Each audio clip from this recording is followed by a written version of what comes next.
What you are currently listening to isn't just regular music. It is a soundscape which was specifically created with the intention to suit the needs of a person with misophonia. Misophonia is still quite unknown, and even I myself just learned about it recently.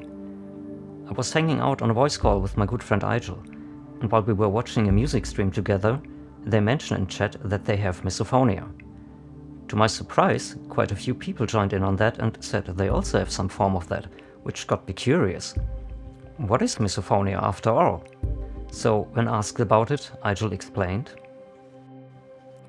Misophonia is a disorder where certain sounds can trigger a number of extreme and unreasonable emotional and physical responses, such as anger, sadness, and fear.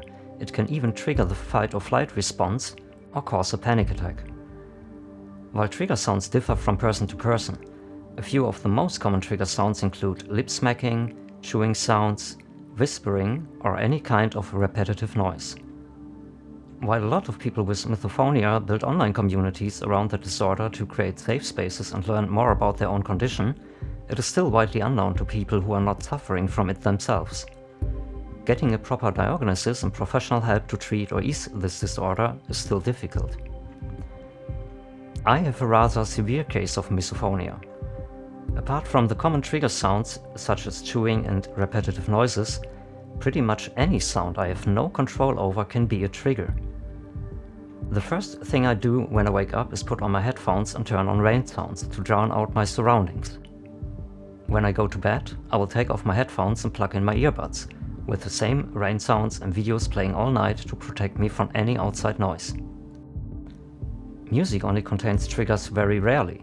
However, there's not a lot of music out there which I can listen to drown out noises while still being able to do anything else. Most tracks are too loud, overpowering, or distracting to be listened to while I'm trying to do any sort of task. While some songs are perfect as background tracks, I still have to overlay them with rain sounds or other constant noises because the song alone is not enough to act as a shield. It would be great to have a song that can disappear in the background while not leaving me exposed to my surroundings. I'm an indie musician. After learning about misophonia in general, but also specifically about the situation of Igel, an idea came along. While I may not have much knowledge about music theory, and mostly just create my music to my own personal taste, I do know a bit about the process of creating certain sounds and how to modulate these. So I made an offer. How about if we try to produce a song or maybe a soundscape, which would ease their situation? We got pretty excited about this, and while we realized that it might not even be possible to do so, we also figured it would at least be a fun experiment and interesting learning experience for both of us. Since we thought that this process might be of interest for others too, we made an appointment for a live stream. We spent about 3 hours on this project, and while I'd explained a lot of techniques how I can adjust and modulate different sounds, Igel reacted via chat and conducted me in which direction I shall change the sound to their taste and needs. Let me show you how this all went down. It's also interesting from a producer perspective. Like, I normally don't care about what sounds I use. I use whatever I think might work good and sounds good to me. But today I will try to produce something which doesn't even have to sound good for me at all. Instead, it must fit the needs for Igel. So this will be quite interesting. And by the way, we talked about that earlier, and we figured it makes most sense if Igel doesn't join via a voice chat here, simply because Igel needs to be able to listen to the sound which I'm producing. So Igel is just in the chat, will tell me in the chat what to do. So I'll be really taking a slow approach here. Like, when I adjust some sounds, I will do it very slowly because we have a slight latency, right? So Igel can tell me at any time, this is totally wrong, please change it. Okay, I'll move it away, get it out of the way. Or if I do something right, Igel can instantly say, okay, stop it right here, this is perfect. So I know what to do here. I think we may start off with a simple one. I mean, you mentioned a few things which trigger this misophonia, right? My kind of opposite question would be, do you have any specific sounds or even songs, maybe, I don't know, where you could say, this is something which helps me a lot, like this kind of soundscape or something like that. I mean, you mentioned raindrops, for instance, so I know at least a few things I could try here. Yeah, but basically, give me some basics. What should we do here? I assume it will probably, speaking in normal music production terms, will probably go a bit more down the ambient route, I guess, right? So something not too fast or anything like that. And for some reason, while thinking about it, I also assume maybe I don't want to add too many vocal bits and stuff. Like, I do have some popping noises and all that, or smacking noises, which are included as samples, which you often hear in music, and I can imagine that those are pretty much no-goes for you, right? So, yeah, we'll best not try that once. I mean, I don't have specifically nature sounds, but some of these synthesizers produce effects which are quite familiar, or even just some textures. So from white noise to full-blown bass-heavy synthesizers, and can do almost anything.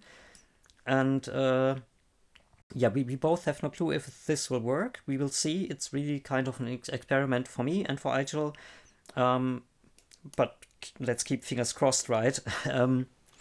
So, okay. Let's see. Rain would be a number one sound that helps me a lot, or generally a consistent sound that underlays the song the entire time to avoid silent bits of the song being too silent to drown out the environment. Okay. So, okay. Since you don't know these instruments here, I'd say we'll skip all drum machines for now, right?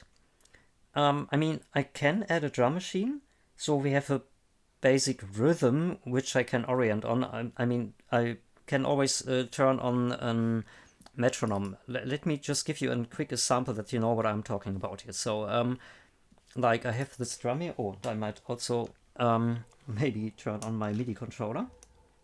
If it works. Does it work? Will it work? We will see. It should be connected. Oh, okay. Maybe I switch to my headphones, because otherwise I don't hear a damn thing. So, okay, so let me just give you a quick example.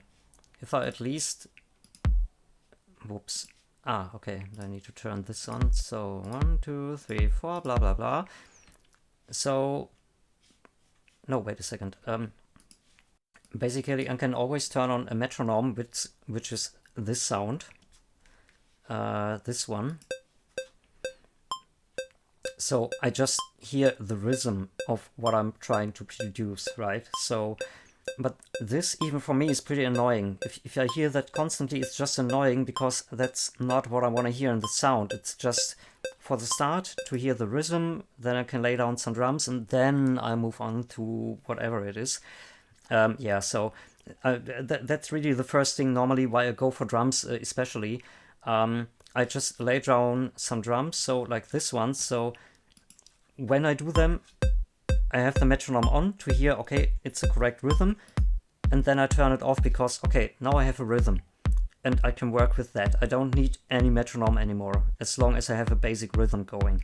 So first things first, beside this basic rhythm, I think probably we maybe should start with the tempo, right? Like, what works best for you? Would you say it's more, yeah, let's call it medium tempo, or some really slower ones, or some really fast ones? I have no clue at all, so you really gotta educate me on this one here.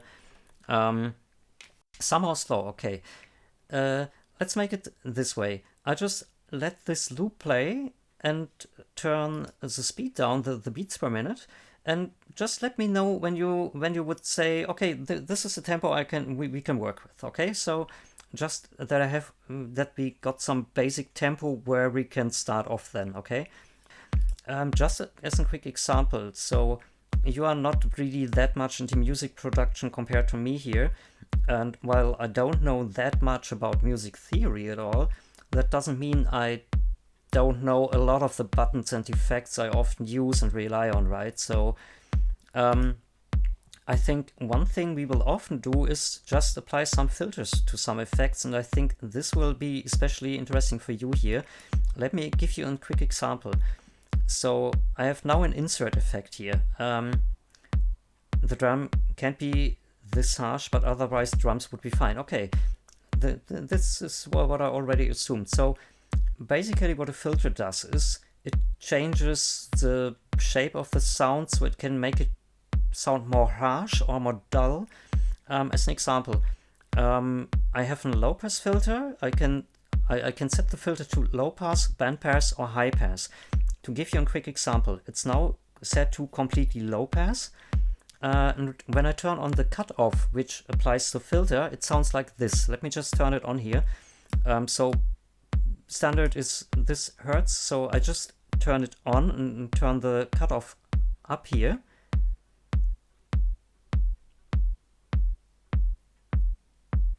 So I think you hear the difference already. And basically with the low pass filter, I can adjust the kick drum. It sounds a bit like when you are standing outside of a club, right? And the walls, you hear the sound, but it all sounds a bit muffled, right? So that's basically a low pass filter. So let me turn it up again, because now I'll switch completely to the opposite, the high pass filter. Warning, this might change the sound itself already a lot, because now you have a high pass filter. And it's almost sounds just like a click noise, so it reduces all the lower elements of the sound. So if I now adjust the cutoff again, we get an opposite effect.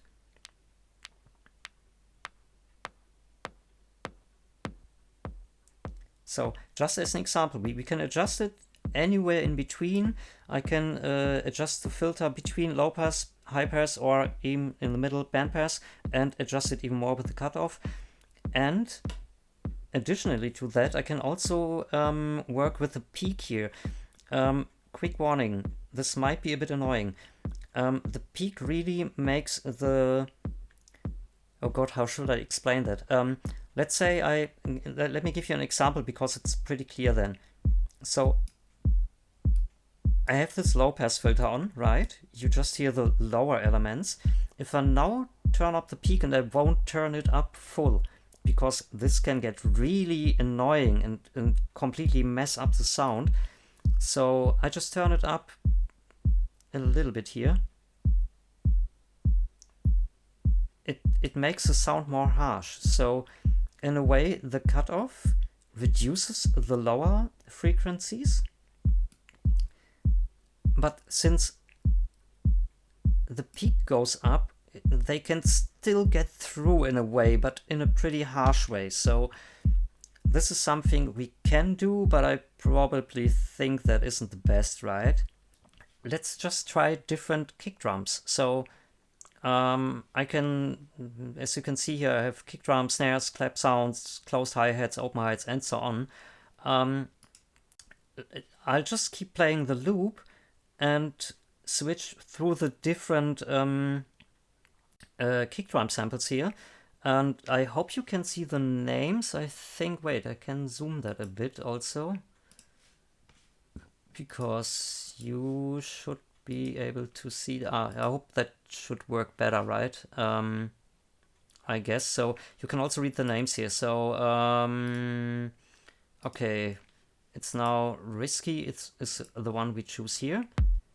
So this one. Okay, so I just let it run for a few seconds and then switch to the next one. Just let me know which one you prefer the most, and we can then adjust and modulate the sound of it, okay? I think that's the best approach here. So this is Risky right now. Next one would be Lazy. which it didn't pick. Okay, interesting. Ah, okay, because I'm dumb and picked the wrong drum machine. That's interesting. I'm very smart today. So this is risky, right? The one before was visual. I was wondering about it. Okay, so this is risky, which sounds a bit more crispy. I got the effects off, right? Yes, okay. Oh, right, let me have a quick look at something. Yeah, okay, that's fine. So this is risky. Next up would be lazy. I should warn you beforehand, there might be some which are really distorted, really intense and all that, so just so you are warned, maybe lower the volume a bit and just let me know if one is there and if we need to change it then. So this is lazy. Next would be sub beef. I don't think I have to read the name every time. I just switch it, you see what I'm doing, right? So next one.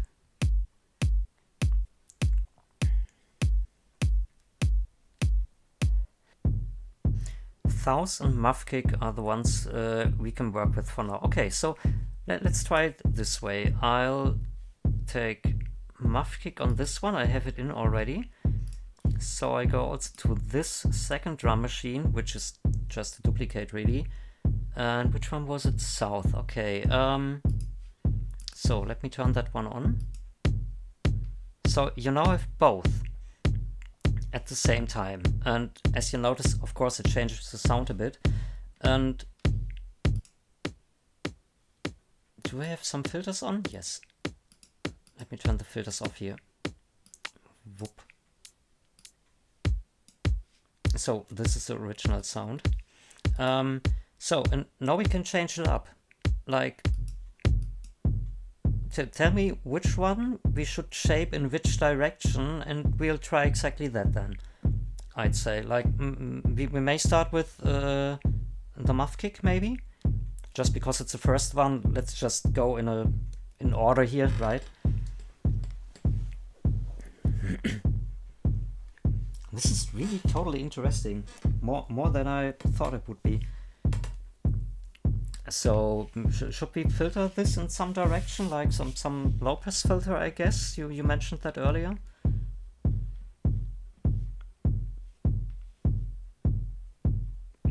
We can try to filter, okay. So let's see, let's go to the filters here. So that would be without filter. Maybe some low pass filter then. Go to more the lower frequencies. I'll just slowly turn the cutoff up here, and let me just know if it when it sounds right, or when it doesn't work we can try some different filters.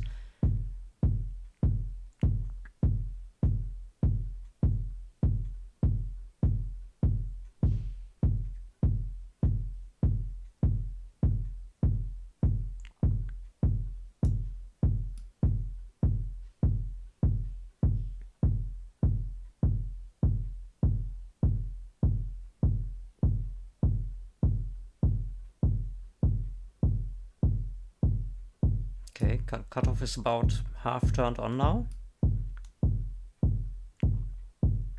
Can still get way lower.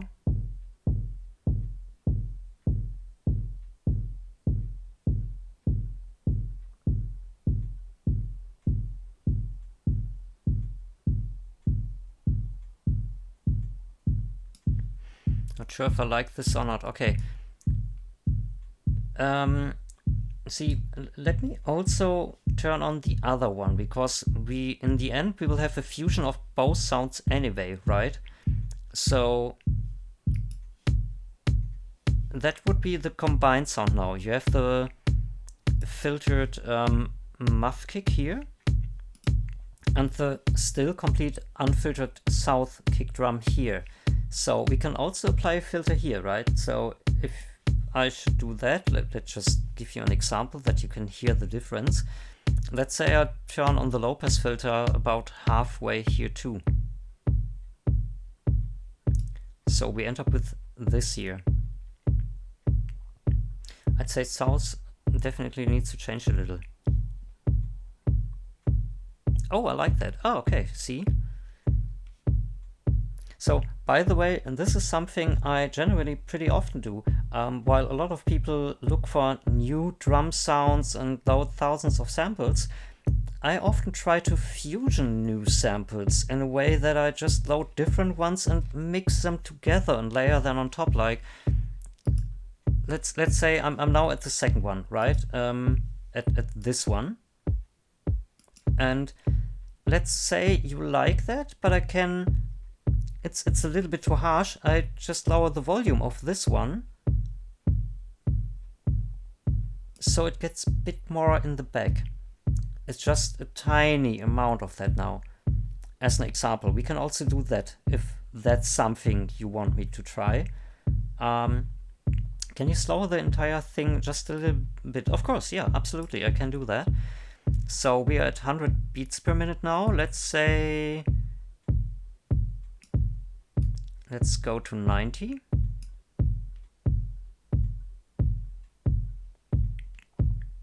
It doesn't seem that much different, but it is a bit slower.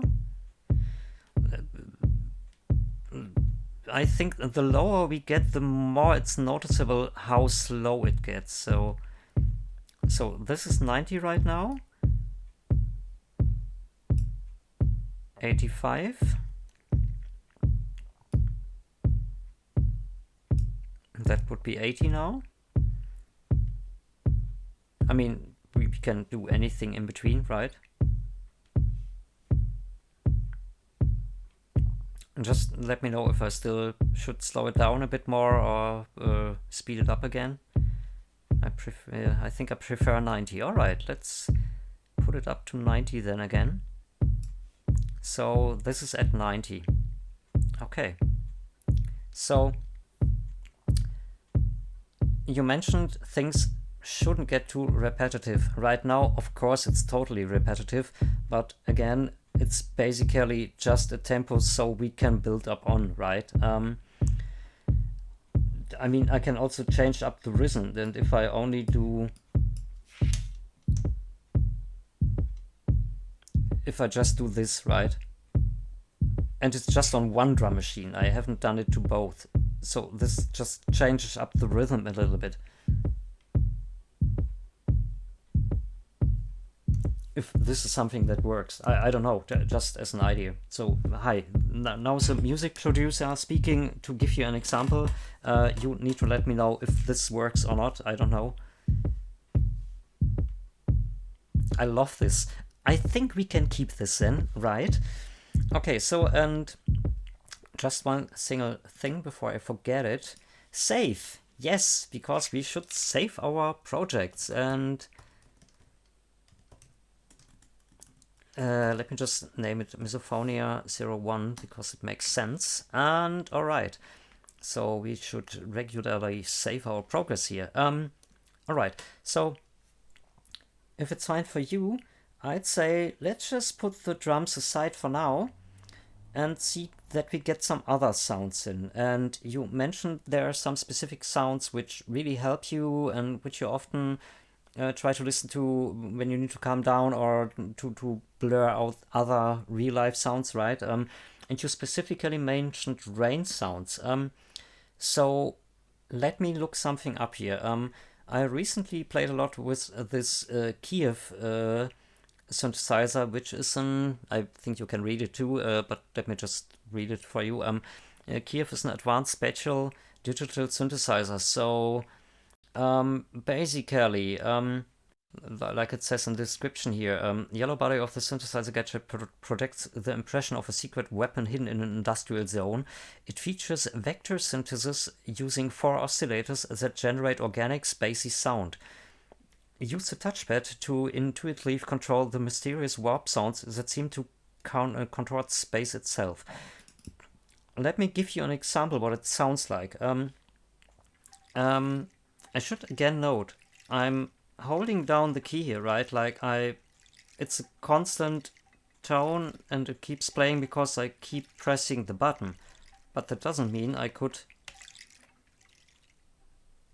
Just one short press sounds like this one. So with a little bit of reverb to it, and we can also add more reverb. So I can show you in a second.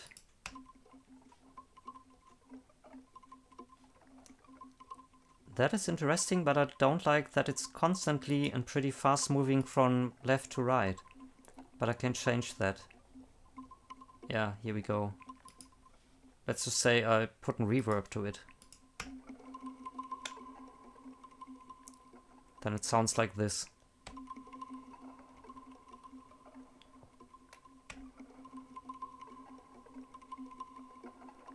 Just as an example. And okay, I think we got one or two more. Yeah, well, one more at least. This sounds like an old alarm clock, but it doesn't sound like a bell attached to it. Interesting. Okay, which one should we be going for? I mean, we can try various if they layer nicely on top, of course. Shade Gong, Revival Law, White Cloud, Meditation Pad, the Mouse. Okay, let's see. Those were Shade Gong, this one. Yeah, this Shade Gong. Which again is pretty much short, so it cuts off. I'm still holding the button, you don't hear any sound anymore. So maybe we can try to come up with some melodic elements with Shade Gong. And let's see, which were the unders? Revival Law.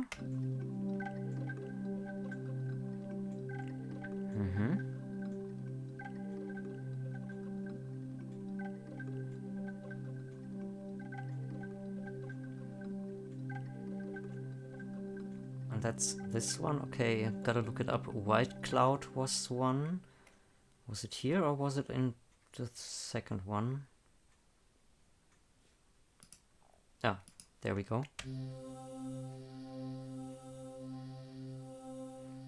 That's White Cloud.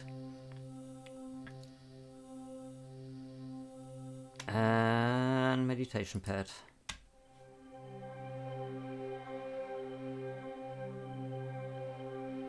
I get why you want that one. That sounds lovely.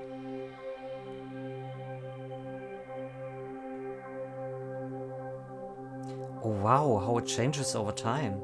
I still hold the button.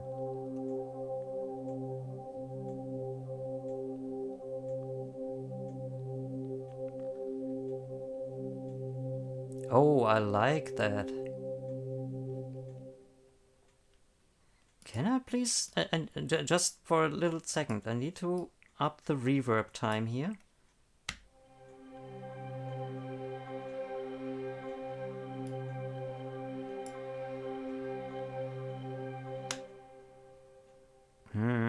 Okay, we can do something with that. That's interesting. Okay, so Shade Gong and Meditation Pad. All right, let's see. Shade Gong was in the right one, correct? The first one, correct?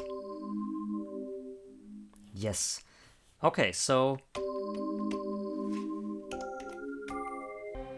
yeah, I mean, we can also adjust the volumes and all that, right? Like I can make it more intense or less intense and all that, or just take the volume of the sound of the drum sounds a bit down, so that would also work, right? So let's see. So whatever we do, we can always change it completely up. So that's definitely not a problem. Like make it more intense, make it more quiet, make it louder, make it more harsh sounding, put some more effects to it, and so on and so on. So those are possibilities we always have. So definitely.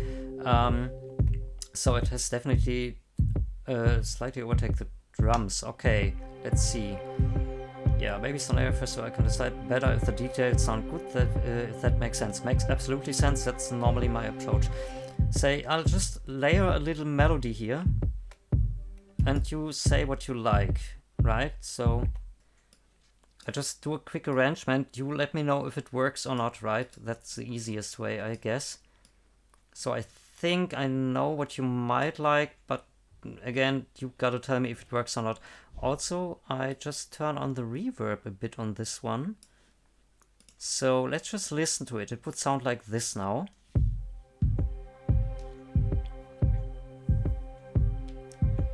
Absolutely. Let me just turn both of them a bit down.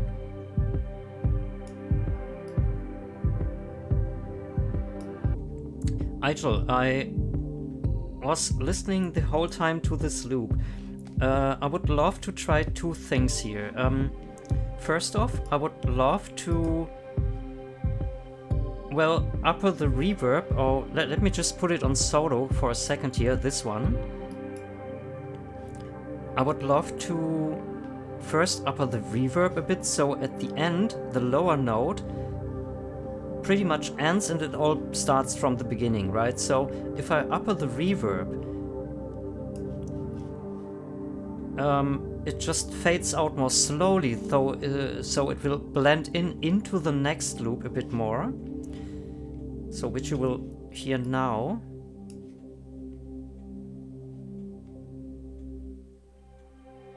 See, yeah, okay, it still ends pretty quick, but let me just add some more reverb to it, honestly. Which also widens the sound, as you may notice. Just give it more size, okay. Let's see if this works.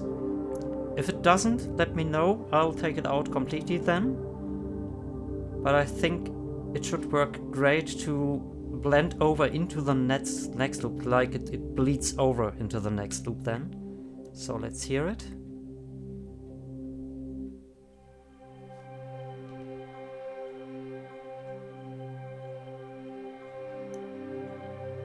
Yeah, I think it smootheth this specific synthesizer a bit. And I would also love to... Okay, this is already quite high, interesting. So I would love to upper the attack parameter here. So to give you an idea of it, the higher the attack parameter, the slower sound comes in. Like if you have it on 0 to really a low amount, it's more like a ding, sound is in, that's it. Like if you have a pretty high attack work, you know this from like real word strings, like when they come in more slowly, like the sound becomes more present. So the higher the attack parameter, the slower the sound comes in. So to smoothen the experience here a bit, let me just quickly save it. If it doesn't work, we can just load it as it is right now. Let me just up it a bit here. Really not much.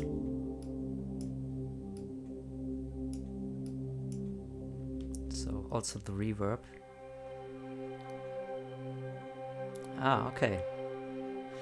I think this works a bit better and makes it a bit more smooth, but again, your feedback, if it works for you, cool, we keep it. If it doesn't, we'll take it out. So, works for you? Or like the higher attack version? Okay. I may even just also upper the release parameter a bit, because it's kind of like a natural reverb. The higher the release, the longer the note keeps fading out. So just a little bit here. That might do it.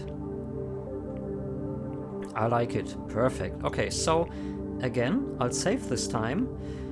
And I got another idea. I think I might want to try and add an enhancer effect. So just a little warning. If I add it now, it might seem more intense. We'll adjust it then. I try to explain what the enhancer does. With the enhancer, I can move the position of the sound. So in a way, I can take it more up front on the stage. Like imagine you are standing in front of a stage, right? So there's some music playing on stage, and the enhancer changes from where is the sound coming towards you. Is it more in the back? Is it more in the front? Is it wider, or is it more in one single spot and coming right towards you? So I'm learning so much about music production today. Hey, considering the fact that I don't know anything at all, I just know what I'm doing here and how it changes for me, and I really can explain how I experience a sound via the different effects I use and why I use different effects, but don't count on me in terms of I do proper explanations on what exactly is happening. I just try to explain it in the way I experience it and I understand it, so it's really just my explanation here I can give off, so okay, take it with consideration here. So anyway, let me just try it again. As always, if it works, cool. If it doesn't, we'll take it out again. So enhancer would sound like this. Warning, it might change quite a bit now. I'll tone it down instantly. So let's listen to the enhancer. So, and it's a bit too harsh and all that, so I know it does that. So I'll take out the higher frequencies a bit, even the lower a bit. So now let's change the delay left and right, and you'll hear the difference, okay? So let me just change the left delay.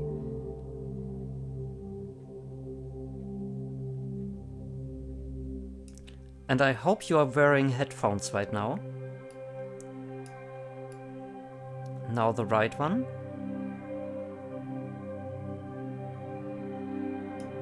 So I moved it a bit closer to us.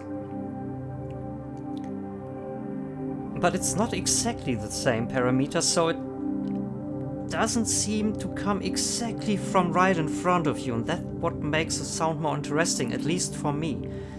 So again, your feedback, does it work for you? I can move the position a bit more, and like I can move it more to the back, for instance. I can show you how this would sound then.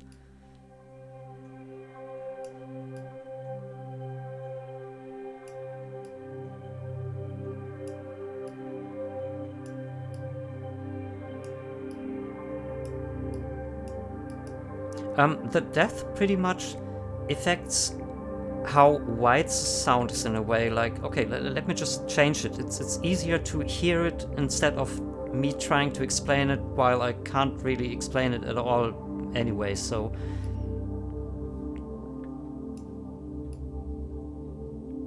This is with really low depth now.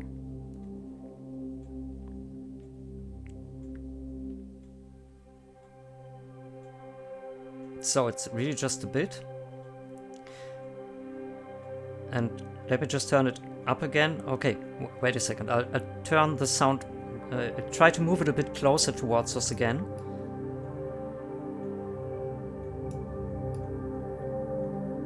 So now it's really closer to us, right? So I'll just up the depth again.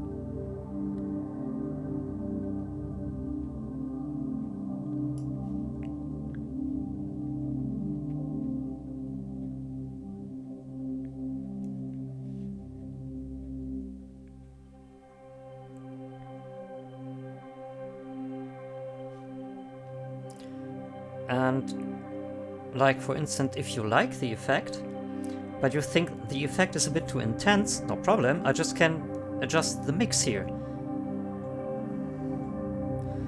So if I just say, that's just 50% of an enhancer, so that would sound like this here. Oh, it brings out a sound I couldn't even hear before. That's exactly what an enhancer does for me too, so I really like to play with it a lot. And sometimes it works better, sometimes not as much, but I really like to play around with this effect just to see how it affects the sound.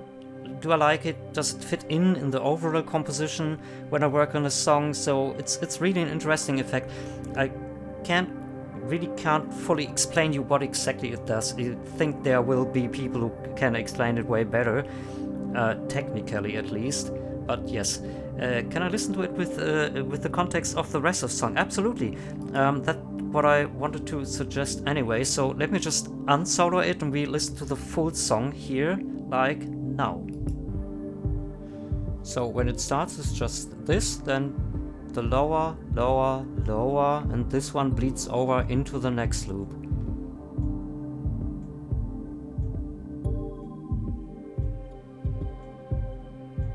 Better? Okay. Yeah, that's... I just thought about it and thought, okay, maybe we just got too much at some point, too many at the same time, so of course they are layering on top of each other, so it gets louder and louder and louder because more notes are playing, and then they break down again, so we have it a bit more spread apart, so thought that might work. Okay, let's just record some stuff then in that rhythm. Let's see.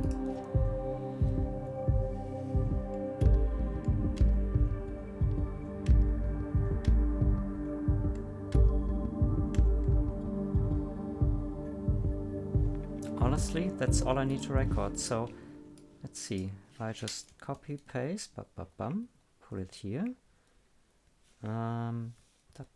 Copy, paste.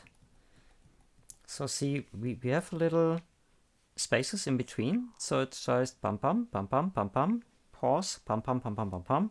That should work, so let's just save it, just in case, and let's listen to it.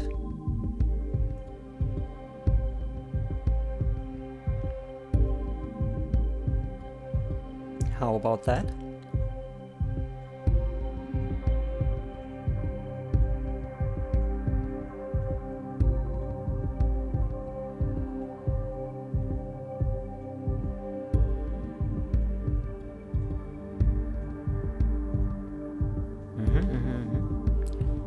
Maybe I'll just take out every second one. How about that? So you can listen to how it was now, and now it's a little bit different at the start here.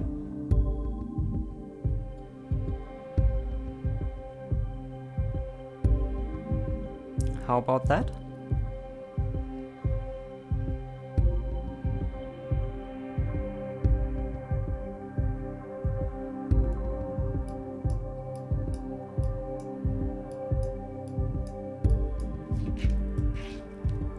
Love it, yes. Okay, then let's just keep it that way.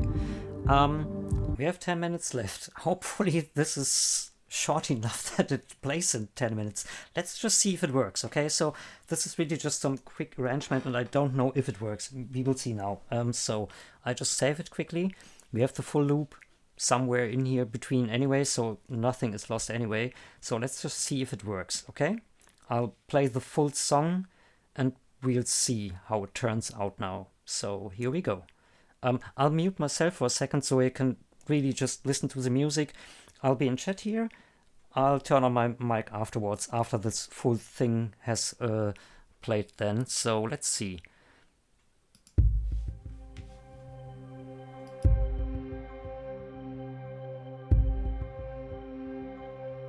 Well, I'm actually really happy with this. I was able to turn off my rain sounds without feeling defenseless, so it is very much fulfilling its purpose. I'm very glad to hear that. So, can I say that this little experiment we tried today worked out really well, and that we somehow together came up with something which just really helps you with your misophonia then? Because if so, that would be awesome, honestly. I didn't think we can really produce something like that here. This is really an interesting experiment for me too. In hindsight, I really didn't think we would be able to come up with an actual working result in the end. I had to challenge myself with this experiment. Can I produce something that doesn't have to sound fine for myself, but instead fulfill a specific need? This project really helped me to widen my understanding of sound and music, and I will definitely take some of this experience into consideration for future productions. But beside my own perspective here, let's hear what Igel has to say about this project. Going into this experiment, I was trying to temper my expectations. I was sure it would be a fun stream and a good learning experience, but I did not expect to end up with an actual product. It became clear quickly that I would need a track that couldn't have any breaks or parts in it that were too quiet, while also not becoming overpowering or sounding too repetitive, which would cause the track to become a trigger itself. Something I've never realized before is that there are certain pitches that I would find distracting or unpleasant immediately. High pitches and low basses especially were to avoid. Finding suitable drums was particularly difficult. We also discovered that adding reverb and delay was a great way to create a soundscape that easily drowned out noise, while never becoming overpowering. To my honest surprise, we not only ended up with a finished song that is pleasant to listen to in general, it is also fulfilling its purpose. I wrote this text listening to this song, and nothing else. I hope you enjoyed this rather special video. If you are interested, I've uploaded the track on YouTube. Beside the original, I also made an 1 hour long version of it. You will find the links to those in the description below. Both of them are available here on YouTube, and you can also download them as MP3 for free. You'll also find some additional info linked should you be interested in this topic. A special thanks to Igel, who gave me the opportunity to work on this project. And also shout out to the great Scotsman who helped me on the script for this video. Again, I hope you enjoyed it. Thank you for watching.